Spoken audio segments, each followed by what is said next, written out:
Hi, everyone. Welcome. We'll wait for a few minutes for people to join.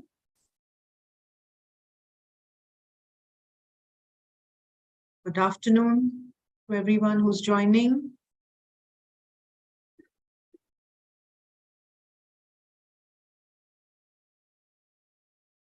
Hello, welcome.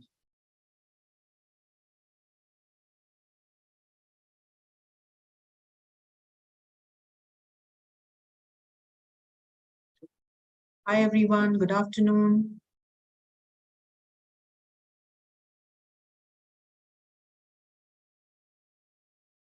Okay, we have quite a number of joinees coming in. We wait for a few seconds more and then we go. Hello there. Good afternoon.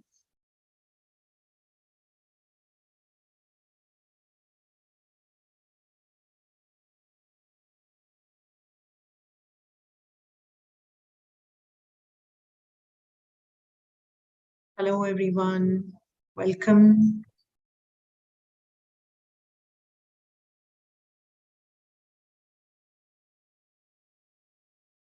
Okay, I think we have quite a lot of participants. Hello and welcome everyone to Teamly's digital webinar series. Uh, we are back again here with an interesting session. What's different? I think we all are interested to know about our future. But would you be excited if I would tell you that we are here to know the future of work and the forces shaping the future of work? Yes, that's our topic for today. In conversation with Mr. Subir Verma, Mr. Praveen Gogia, and Mr. Sunil C, we are here to discuss how work, the workplace culture, and the workers are going to evolve in the changing times. Let me quickly introduce our panelists for today. We have with us Mr. Subir Verma, Head HR and IR at Tata Power. He is a writer, speaker, leader, and a startup mentor. An engineer and postgraduate from Exim Bhubaneswar with a career spanning over 25 years. He has worked in diverse areas, including information technology, telecom, retail, financial services, and manufacturing. Subir has been instrumental in the growth of prestigious companies like the Tata Group and the Reliance Group.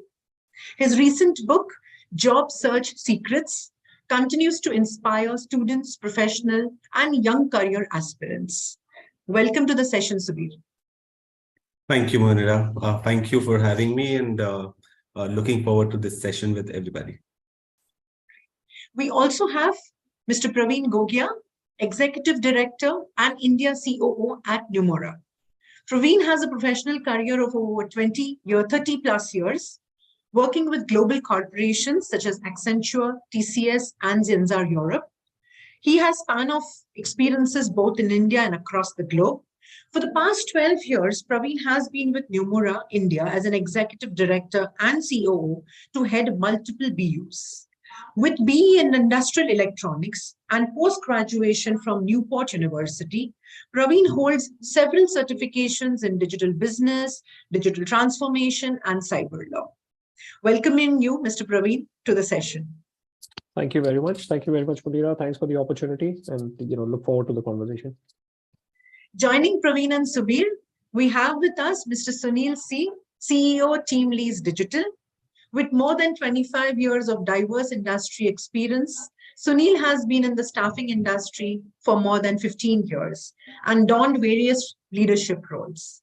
In his current journey, Sunil heads the specialized staffing unit with Teamly's Digital and is passionate about solving the digital people supply chain to propel India growth story. Sunil is an ardent runner and have ran several marathons.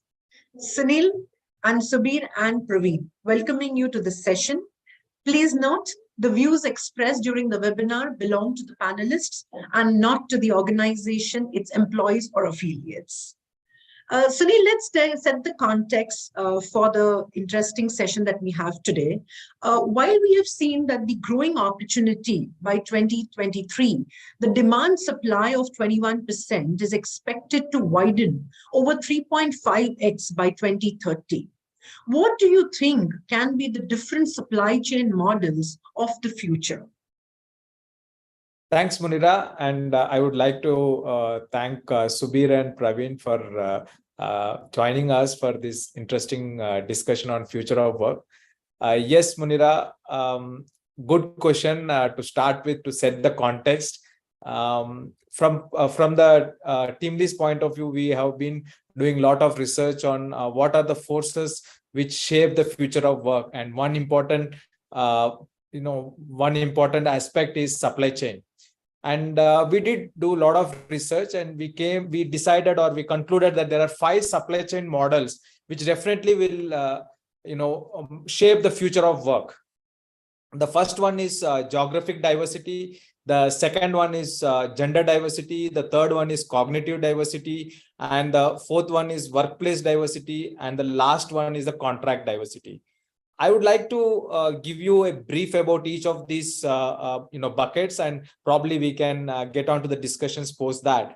The first one is geographic diversity. As we all know that, with the IT expanding, we have seen that the expansion has predominantly happened in the 8 large cities, and of course in the recent times it is expanding to 20 more cities. However, what is important to note is that predominantly the model has been people coming in search of jobs to cities, and cities getting with overpopulation, and we know that what are the infrastructure problems we have. But we believe that we should take jobs to people, and that will help to build more cities, because to build a city you need more jobs. The economic activity has to improve. That's about geographic diversity. Next comes the gender diversity.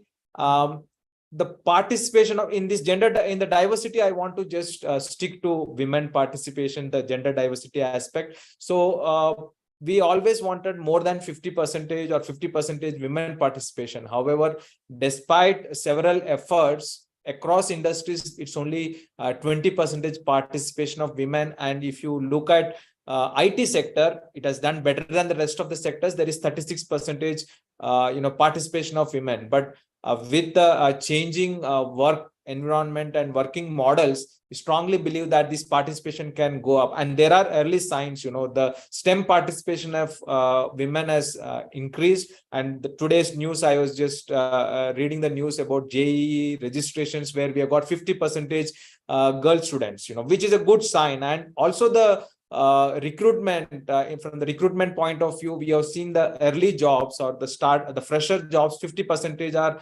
software engineers are women. So that's a good sign. And next come the cognitive diversity. By and far, the IT sector has employed engineers, predominantly. We have 1.5 million engineering graduates passing out every year, and we have seen that around 25 to 30% of the engineers get into IT sector. However, with the changing technologies, the low code, no code, and a lot of other technologies which are evolving, we can get more graduates other than engineering graduates into workforce. So that's the cognitive diversity I want to discuss more. And the next is the workplace diversity. COVID has taught us that people can work from home. The hybrid work cultures can workplaces can exist, and work from office, work from anywhere. There are a lot of terminologies. So we feel that around 20% of the workforce will be in a different type of work relationship. So that's a workplace diversity. Last but not least is the contract diversities. The kind of employment contract we will have with our employees is very important to notice that, predominantly in our model, we have permanent recruitment as the biggest pie, followed by one-on-one contract, consultants, contract workers, and gig workforce. However, the future of workplace, we will see that the model will change, where permanent recruitment will shrink, and the other models of engagement like contract workforce and gig workforce will increase. And this is not coming from the employer, it is coming from the employee, because COVID has taught us that we want to work the way we want to do. We want options, more options to choose which kind of work workplace diversity we want to be in, which kind of contract diversity we want to be in, which geography we want to work from. So there are so many options which have opened up, and these are the different or 5 supply chain models I believe will shape the future of workplace. I'm keeping it till to this point, and let's discuss more about each of these buckets. And there are a lot of other forces which I am sure are shaping up the future of work. And I would like to hear from our eminent panelists about them. Yeah, I think interesting points, Sunil, and I'll quickly move to Subir. Subir, do you think the points mentioned by Sunil about the 5 different chains in the supply chain trends that we would see are going to work towards India advantage? What are your thoughts towards it? So thank you, Munira. I feel, the subject is very relevant. I just wish that I could have written like Bageshwar Dham, writing it and give it to you, because he's predicting future and is in the news. What I believe is that, talking about future is always a little uncertain.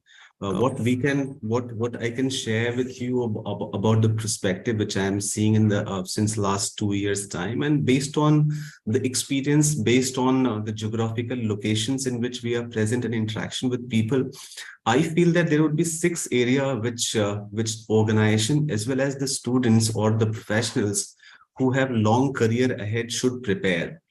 The number one, we have talked enough about changing work pattern, working from home or hybrid model.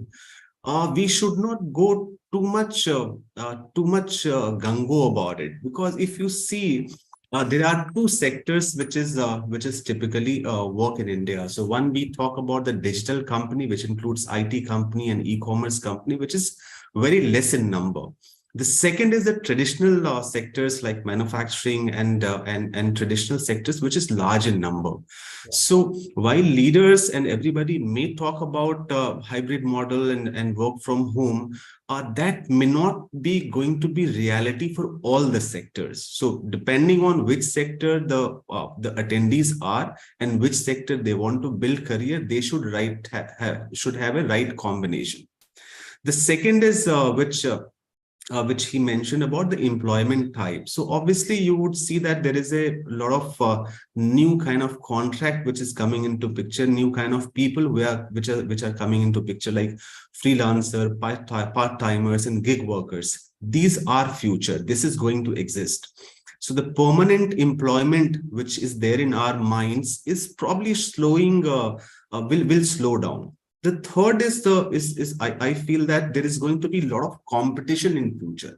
Currently, the competition or the talent war, both for the companies and the job aspirants, are with the people who are qualified and who can move to a location.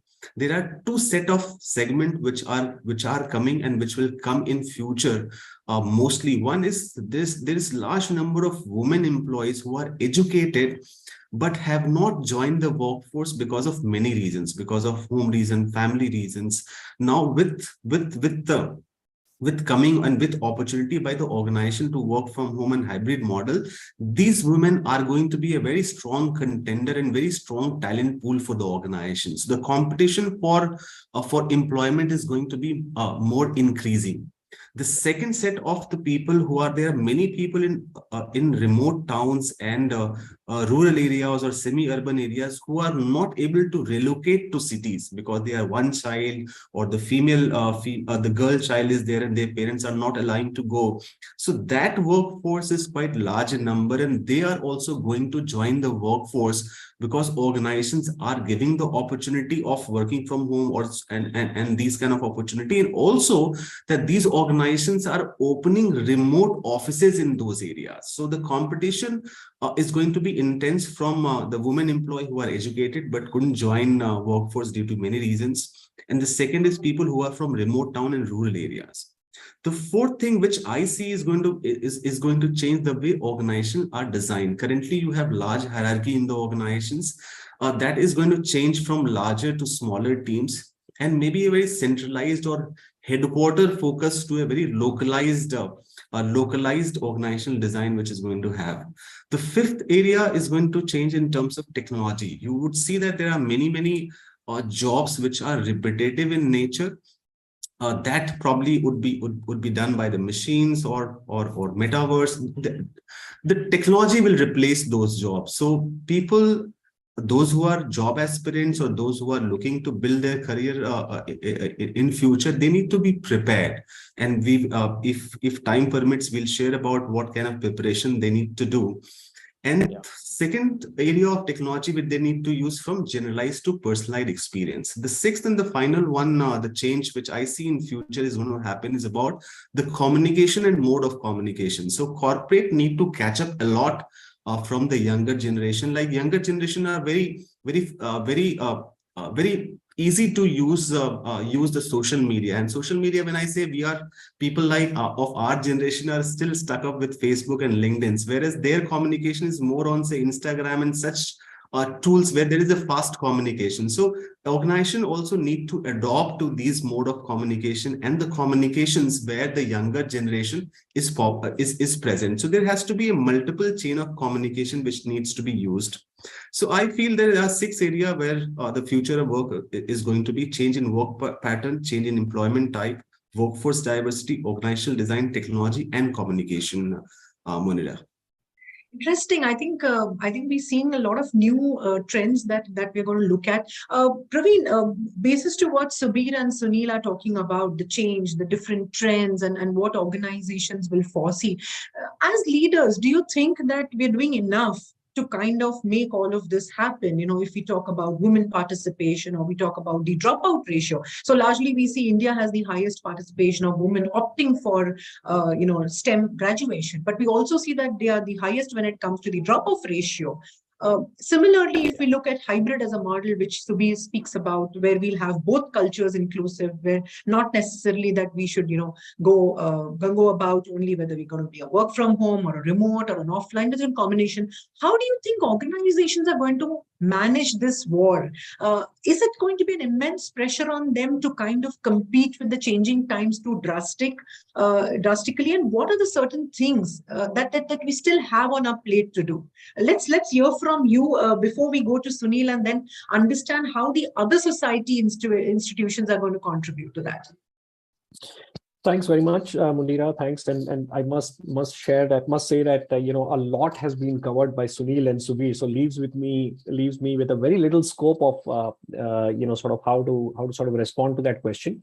But let me try and break this down. Right. So you said, as leaders, are we doing enough?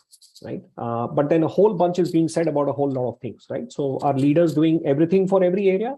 Absolutely not, right? Are we doing well in certain areas and some not? Maybe, right? So let's try and sort of, I'll try and unpack that a little bit. So I'll start with something very, very basic, right? And I'm sure the panelists here are experts, and I'm learning a lot from them. But for the attendees, and particularly those who are job aspirants, I have a very simple definition of what future of work really is, right? So what is future of work? From my perspective, I think it's broken down into 3 buckets. One is the workplace. Right. The other one is the workforce, and the third is the work itself. Right now, workplace, and we all have been in enough seminars, webinars, perhaps life experience now during the pandemic time. We know that workplace has lost relevance, right? Maybe not for all industries, but for a significant part of a lot of the industries where work can be executed from a remote location, hybrid model, and enough has been said about that. But that's workplace.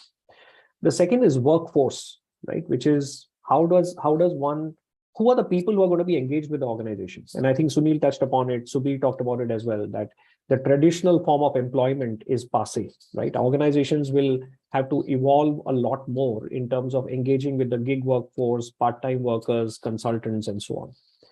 And then the third one, which is the real meat that we are here to discuss, is the work itself, right? Now, how is work being viewed by organizations? And then I'll circle all of this back to leaders, and as leaders, are we doing enough? So what does work really mean, right? The traditional definition of work was, and for our generation perhaps, and maybe I consider myself as Gen X, but perhaps true of Gen Y as well. The definition of work was, there's a job that you have, and then you execute to that job, right? Now, what is a job, right? Job in the traditional sense was a bunch of work activities which were to some extent repeatable, right? You clubbed all of those together and you formed a JD. You called that as a job spec or a job role. And then there's somebody who's doing that job. Of course, over a period of time, there are small changes that happen to it. So the person evolves, learns a little bit, the job is done differently. But that was job, right? Going into the future, the way I see work and therefore job, I think there will be nothing called as a job, right? Organizations will engage with people who have a specific skill. Similarly, the person who's aspiring for quote unquote work or job should be focused more on not what the job is, but what is the skill that he or she brings to the table, right? I think the relationship between organizations and the people that they engage with as employees or as contractors or even as gig workers, that relationship will be foundationally standing on the skill that the person brings to the table and how is that skill adding value to the organization, right? So the organization will increasingly measure its people not on the job, but on outcomes of a certain skill, right? So if I have a skill in a particular tech area or let's say I'm an expert in, let's say, AWS cloud and I'm a cloud architect, then I'll be expected to bring that skill to the table, have legacy applications modified and turned around and be cloud adoptable. I'm just picking one example, right? So I'll be measured on the skill that I bring. My relationship with the organization will be on and off. It will switch on and off, right? Where my skill is needed, I'll engage with an quote unquote employer. And when I'm not required, I will be asked to disengage, right? Okay. So therefore, as leaders, how do we now focus on all of these three things? I think as leaders, a lot of thinking and a lot of, I guess, progress has been made on the first bucket of the future of work, which was the workplace, right? Most organizations have evolved into hybrid work model. Leaders are sort of focusing on how do you make hybrid teams work? How do you allow interaction to happen? Adopting of tools such as Zoom, MS Teams, and so on. All of that is happening. The second one, which is workforce, I don't think enough is happening on that. And I don't say that singularly just for the leaders. I say that also for the larger ecosystem, right? Is our government doing enough? Is a question that we need to ask ourselves, right? Is there the right environment available for the workforce overall, for that ecosystem to prosper? Are there opportunities for people like Sunil, Subir and Sunil talked about in tier 2, tier 3 firms? Are there opportunities for people to upskill themselves, right?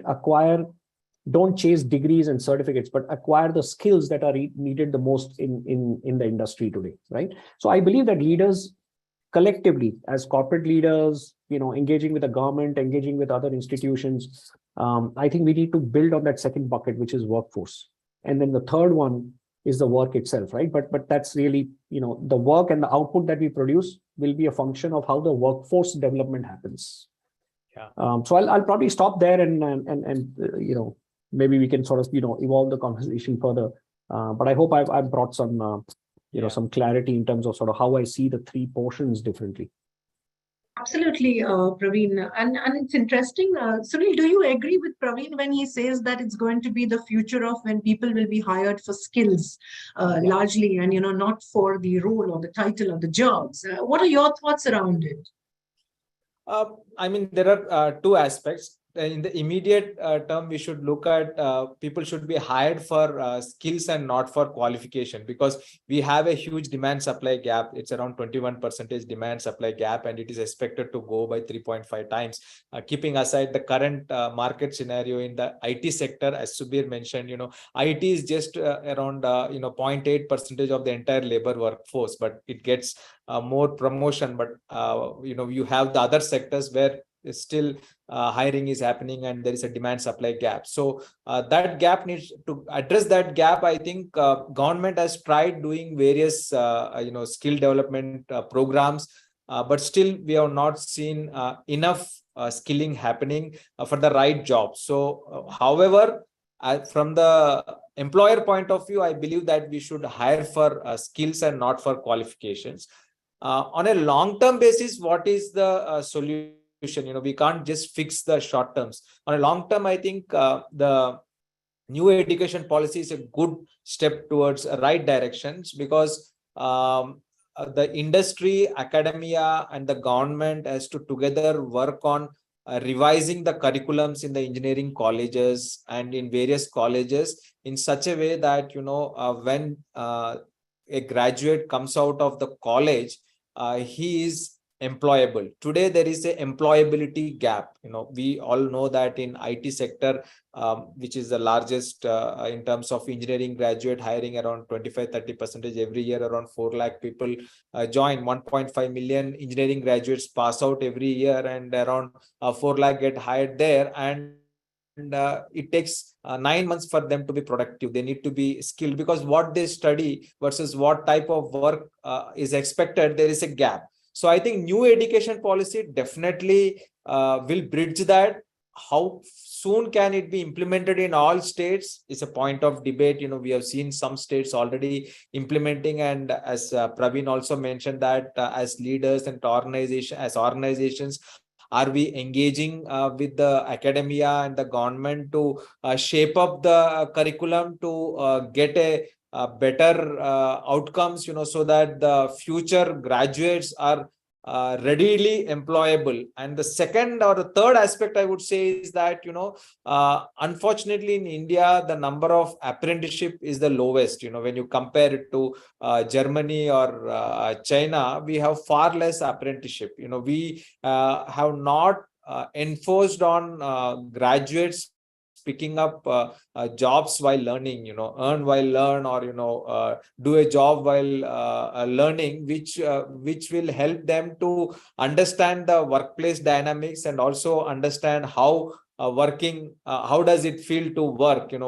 That is not there. And new education policy with apprenticeship model will shape the talent in a much better way, so that when they are pass out, as freshers, they are readily employable, and the supply side, it will help a lot. So that's my view. Wonderful. And I think we also have the Q&A session open for participants to put in their questions. And Subir, my next question is also relevant to what one of the participants would like to know. While Praveen and Sunil are highlighting about more skills that are here to stay and being employed for, is it a concern going to be way forward that, which skills will possibly stay, and there would be a lot of skills which possibly become redundant as the future will be more towards gig workforce? Should we be worried about the stability and long-term career growth? What are your views on that?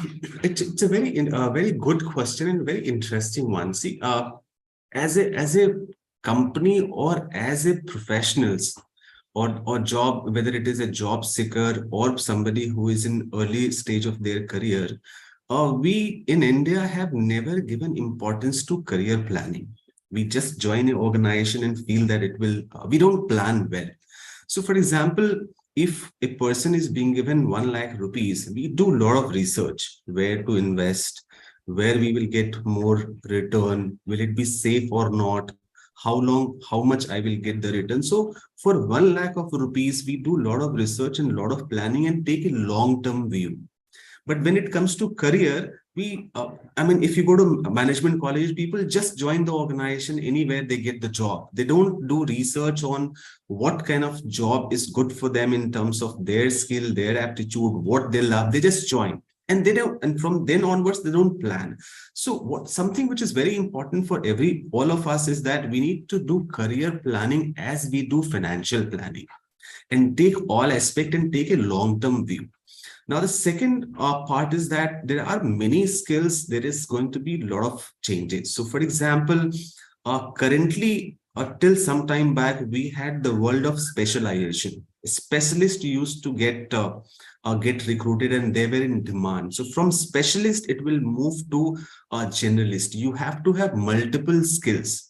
One skill or two skill may not be enough. So people need to build simultaneously, whatever field they are into. Somebody's in operations, somebody's in IT, HR, finance, any area.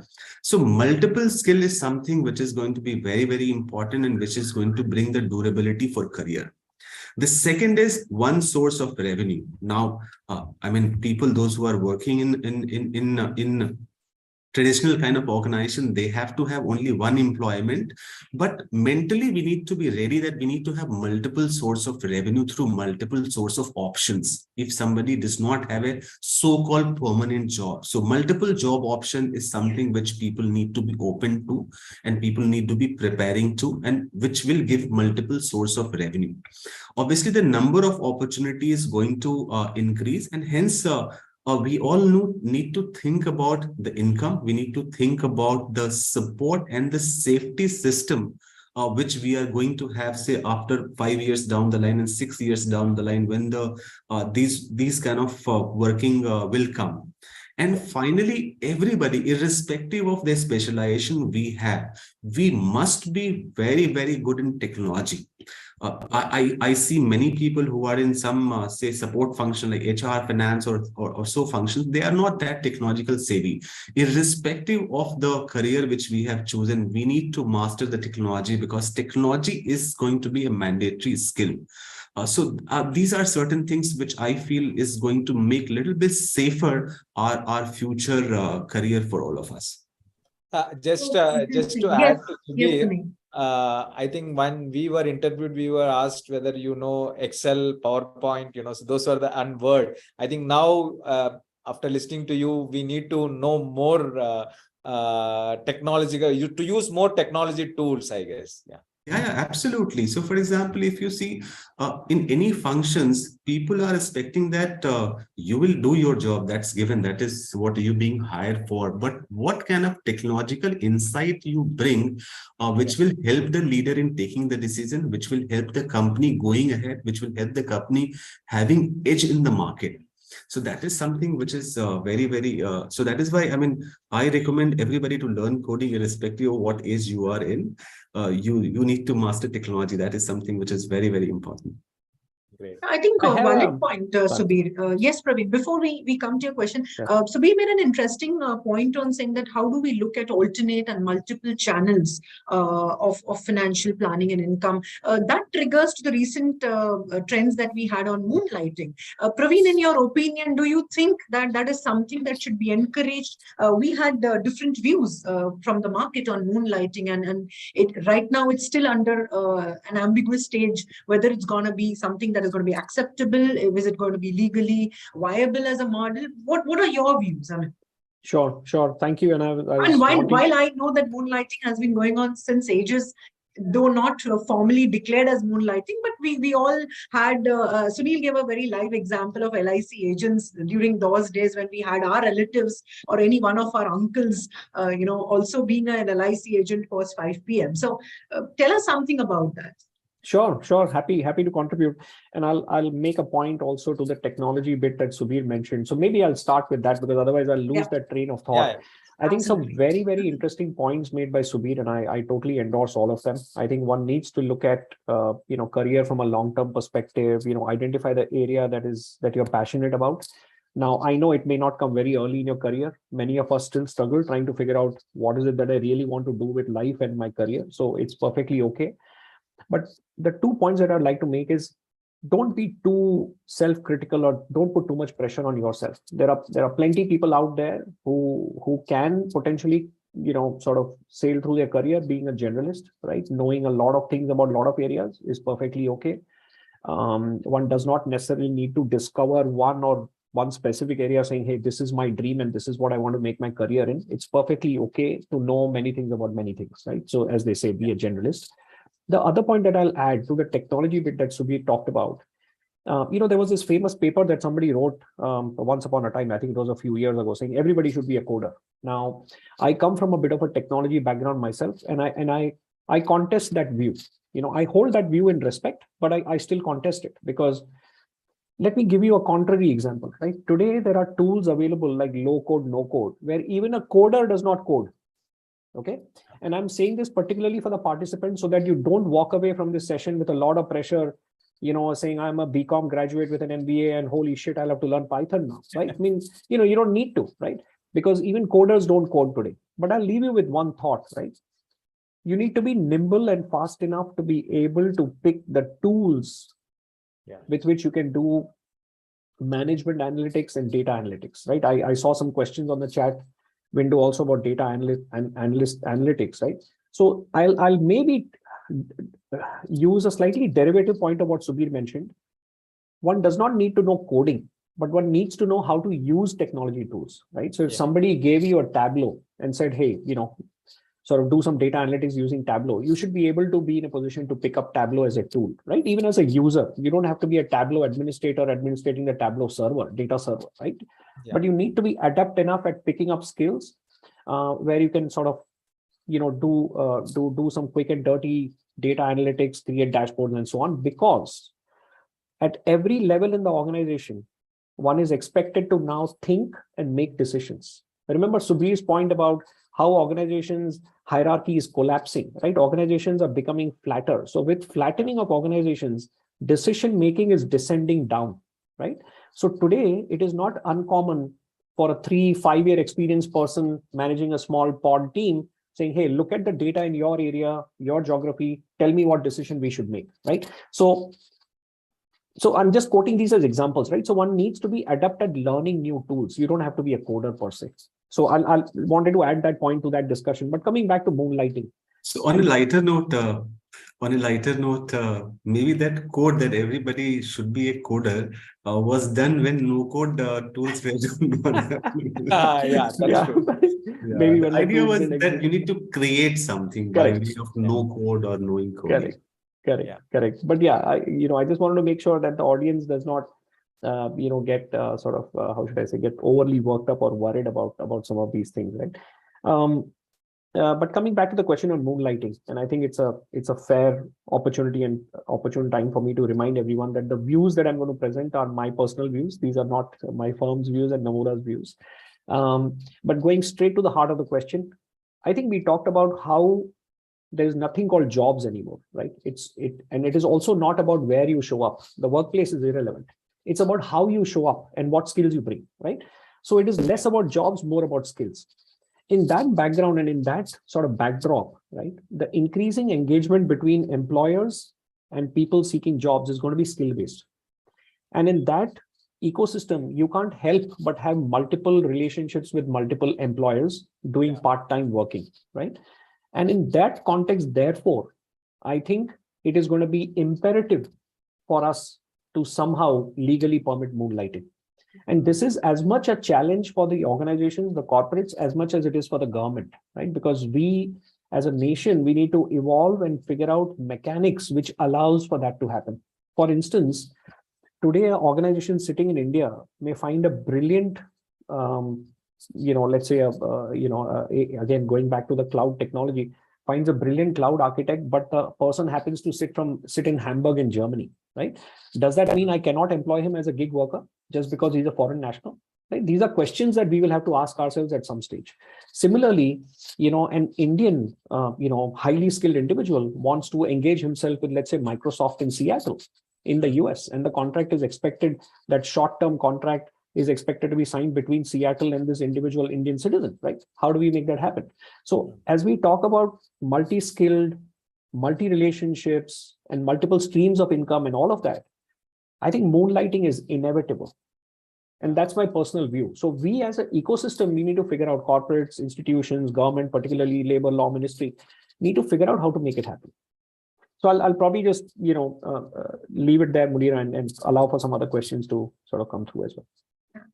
Sunil, it's interesting to know that while we are going to face a talent war going way forward, we also will have skills taking over qualifications. At the same point in time, we are debating whether moonlighting is something that should be formally allowed. How do you see that this is going to kind of mitigate? I mean, Praveen did speak about pressure, and yes, I think today as a Sorry, if I can just take 30 seconds on moonlighting. Absolutely. For youngsters, those who are in the organization, they should see what is the value system of the organization. See, moon's light comes from sun. Right. So if you have a job which is a sun, don't risk doing moonlighting and risk your current job also. Very well. If you are not in job, you do whatever moonlighting 3-4 jobs you want to do, but protect the job which you have currently if your organization does not allow. Yeah, well said. Very well said. Sorry, I didn't mean to encourage people to undo their sun while chasing the moons. I didn't mean that. So, Sumit, thank you very much for clarifying Yeah. that. Yeah. But Praveen, I I would think we want are in a to. situation where I think we have to capture all the planets, right? We can't just stay with the sun or the moon. I think today, for an employee at our end, it's equally important for us to make sure that our universe is well in the movement. So yeah, Sunil, what are your views on So this? this is again boils down to the one of the supply chain models I explained at the start, the contract diversity. So fortunately, India still has a lot of different types of contracts. One is a permanent employment contract, then you have freelancer contract, one-on-one contract, you have gig contract, you have contract staffing contract, which is third party contract. These are all different types of contracts, as rightly put in by Subir and Praveen, that moonlighting, if you have the skill, you are allowed to use your skill to the maximum, so that you can make better use of what your learnings and what skills you have. However, you need to respect the type of contract you have entered into. If you have entered into a permanent contract, as lightly put by both of them, it's a sun, so that's what is giving you bread and butter, you respect that.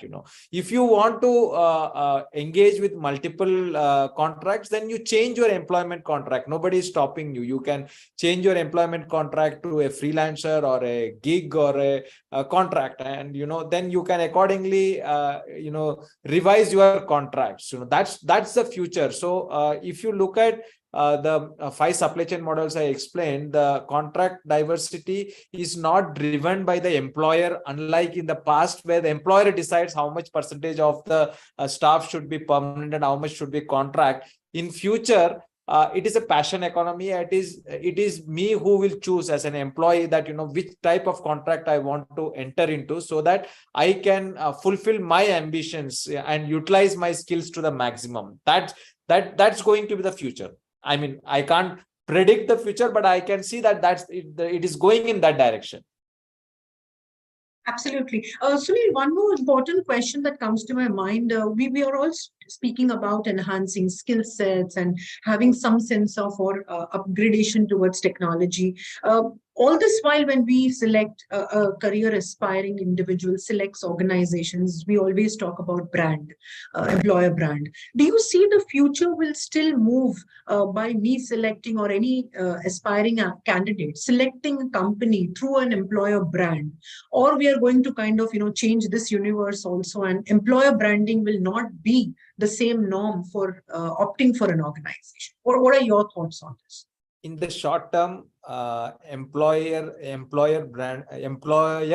brand will still be of prominence, because everybody wants to join with an organization which has some amount of profits and which is well established. However, startup ecosystem, we have seen that they are also a good source of employment. Unfortunately, if you leave away the recent happenings, it has shaped up a lot of careers, and it is also helped a lot of people to fast track to wealthier lifestyles. Okay, so that's definitely then. But in future, employee branding is very important. You should be a brand. You should have particular skills or different set of skills, and you should be adaptable, and you should be resilient. You should be able to build your own personal brand. If you have that, then the larger brands may not make that difference, because across the brands, if I see when there is a market situation, even the larger brands also lay off people. So we can't say that, since I am working for the largest technology company, or I'm working for the largest manufacturing company, my job is secure. No. But if you have a brand, and if you are skillful, and if the organization cannot let you go, then you are protected. So that's why employee branding is important. I mean, that's my personal view. I'll leave it up to the panelists to. I think I'll put this question to Subir. Subir, being a mentor and guidance to a lot of young students, how do you think one needs to focus on self-branding as an employee? So, see, branding is very important. And what is branding? Branding is not reality. Branding is perception plus reality. So what is how much you are doing and how much perception you are creating in the target segment. It's not about posting everything on social media. So very important for all of us that we need to identify our target segment. For example, if I'm a job seeker, then I need to list down which are the organization I'm looking for job, which are the people in that organization can help me getting the job. Make a list of those 200, 300 people. That is my target segment. And then I need to use different tools, different medium to create a perception plus reality equal to good brand among those people. Creating on Facebook likes and Facebook shares are not branding. So that is something which is very, very important. And you will see that, and that is the reason that everybody knows that coconut is better than Coca-Cola, but Coca-Cola sells much, much more than coconut. So that is something which needs to be created. That, and for this, a carpet bombing approach, the most of us does the mistake that we do a carpet bombing approach as far as whether it is organizational employer branding or me as a candidate employee branding, which I am trying to do. I need to focus on my target segment. I need to focus on my objective, what am I trying to achieve, and focus on the communication to whom we are trying to do, and then be consistent. Yeah. Second tip I would like to share is that never ever ask for a favor. The moment you ask for a favor, so suppose you have made a list of 200 people to whom you want to create, and you think that he or she can be of useful in terms of mentoring or direct support or indirect support, never ever ask for a favor. The moment you ask for a favor, he knows your intention, because the people who are in a say senior position in an organization, he knows why you are connecting with him. So you don't have to make it obvious, but there has to be a way. The second, you serve his interest. Don't ask for what you are looking for, but serve his interest. For example, you would see there are many senior people who post a lot of quotes. Some people post about food, some people post about traveling. Then I may not like traveling, but I have to serve the interest of that individual. You need to give him some material about traveling or good places so that he feels he remembers your name. The first task is that he should remember your name, be consistent in the communication, and then ask for some sort of time for mentorship. And ultimately, help will come from his side of his own. You don't need to ask. I have a very important, very interesting quote for what you said. To sum it up, we need to dig our wells much before we are thirsty. We cannot, dig a well when you're thirsty. So it's kind of, synonymous to how you have to build your network. You need to understand what are their interests, and build a network and relationship much before you are asking for help. So interesting. One just thing which I forgot, I would like to, especially I would be very, very frank. I have seen today's youngsters, she very short term.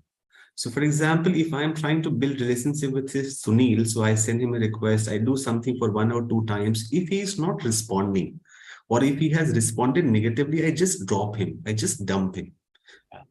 That's a very wrong strategy. So once you have met a list of people who could be useful in your career, build a long-term relationship. Because even if say Sunil wants to help me, he may not be having the position, he may not be having the resources or time to help me now. Yeah. But he can help me in future. Always see this relationship or branding or networking from a long-term perspective than a very transactional, short-term, one-time activity. Yeah. Absolutely. Yeah, interesting. Sunil, coming to the employer branding and the employee branding, do you think the future of work will also need HR and leaders to change the strategies the way hiring will happen?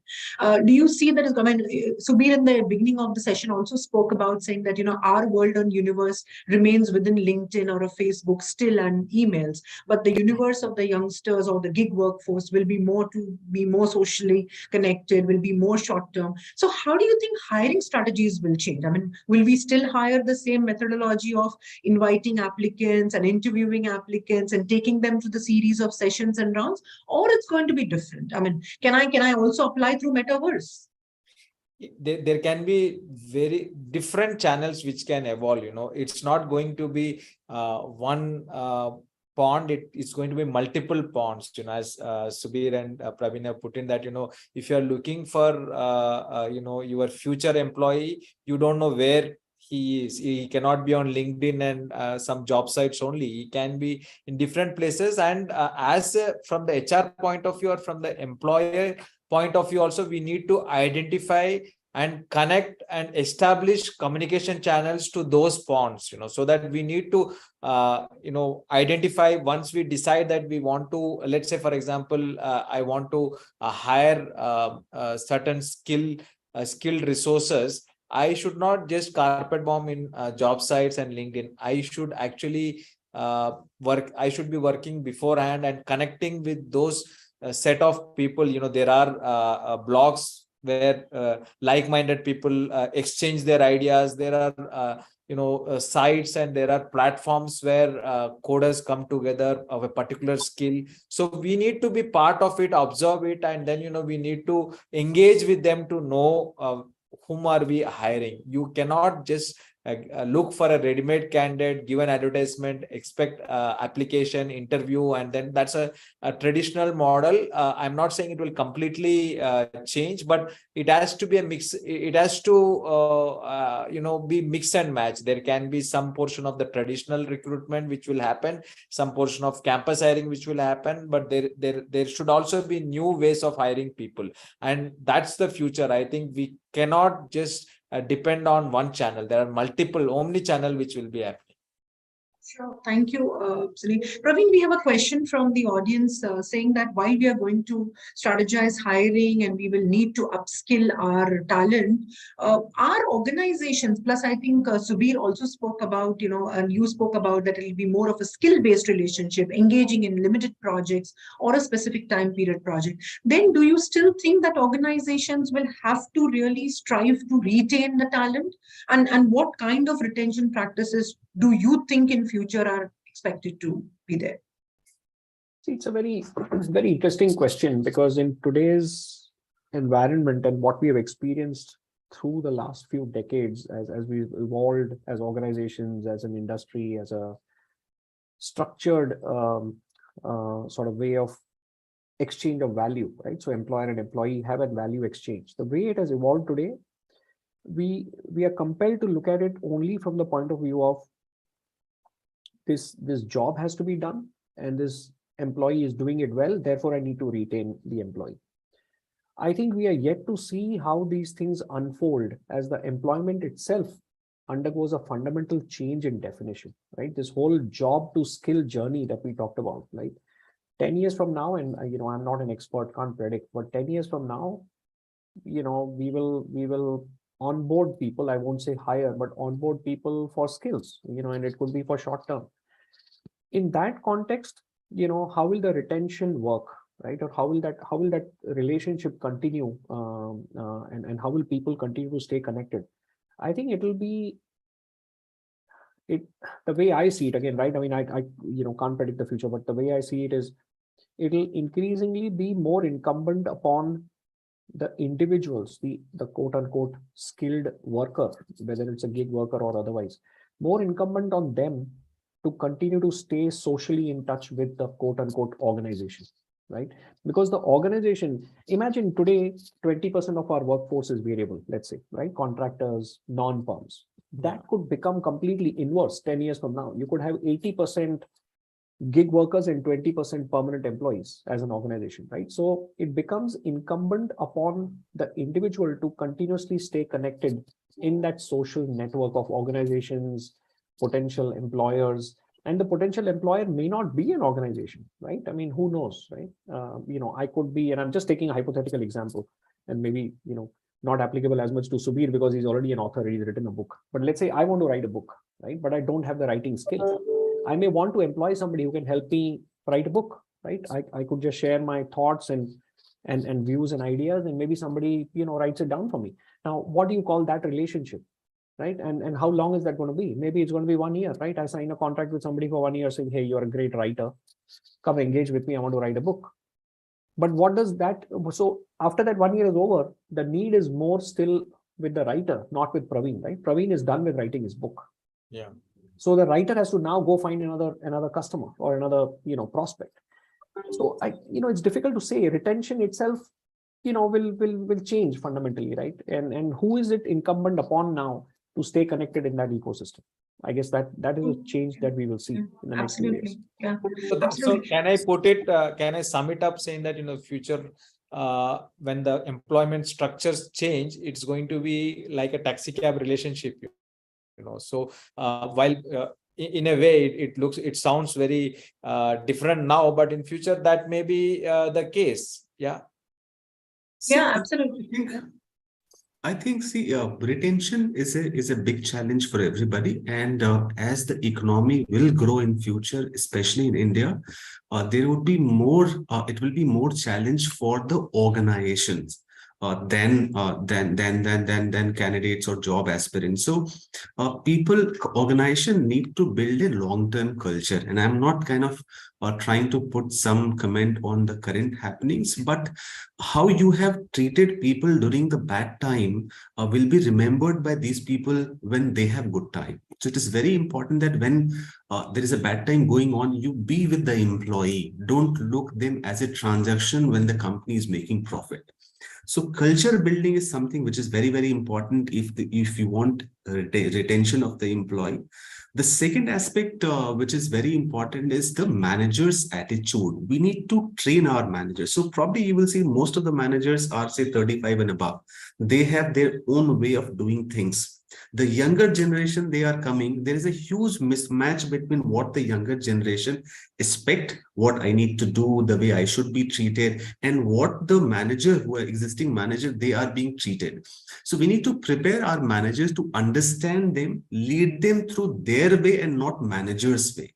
The second is also we need to be flexible as far as working is concerned. We cannot say that this is the rules and regulation of the policy. There need to be flexibility in terms of the culture of working, the processes, and the policy. The rigidity which most of the organization currently have may lead to a little bit more attrition, and hence I feel that the building culture, training the managers, and flexibility in the process and the policy is going to be important for retention from the organization perspective. Oh, interesting. So I think we're nearing to the end of the session, and it has been so many pointers that we actually touched upon, right from the five different skills that Sunil spoke about, the six different technologies that Subir you highlighted, and then some of them being so important, whether we speak about the type of contract roles that will be there, the women space and growth in the segments that we will have, the geography diversity that we will be able to look at, and plus the education and training reforms that are both going to be practiced from the government and the organization will possibly open up doors to a better future workplace. And India at the current stage, at the pace of growth with the technological advancements and the advantages that we have in terms of the highest population between the youngest age group, I think we have a lot to look forward to. And I wish all the very best to our participants and to our panelists who have joined us here for a better future. We would like to have more such interesting conversations where, as professional celebrities, we can contribute, guide, mentor constantly to the young generations for making India a better place to work, hopefully. Thank you very much, Subir. Thank you very much, Praveen. Thank you, Sunil, for sharing us and leading the conversation. We hope to have another interesting session shortly. Any participants still would like to pose their questions, please do so. We will share it with the panelists and come back to you with their answers. Thank you very much. Signing off for now. See you soon. Bye-bye. Thank you. Take care, Thank you very everyone. much. Thank you, Maria. Thank you, Sunil. Thank you very Thanks much, everyone for everyone. participating. Appreciate everyone's time. Thank you. Thank you.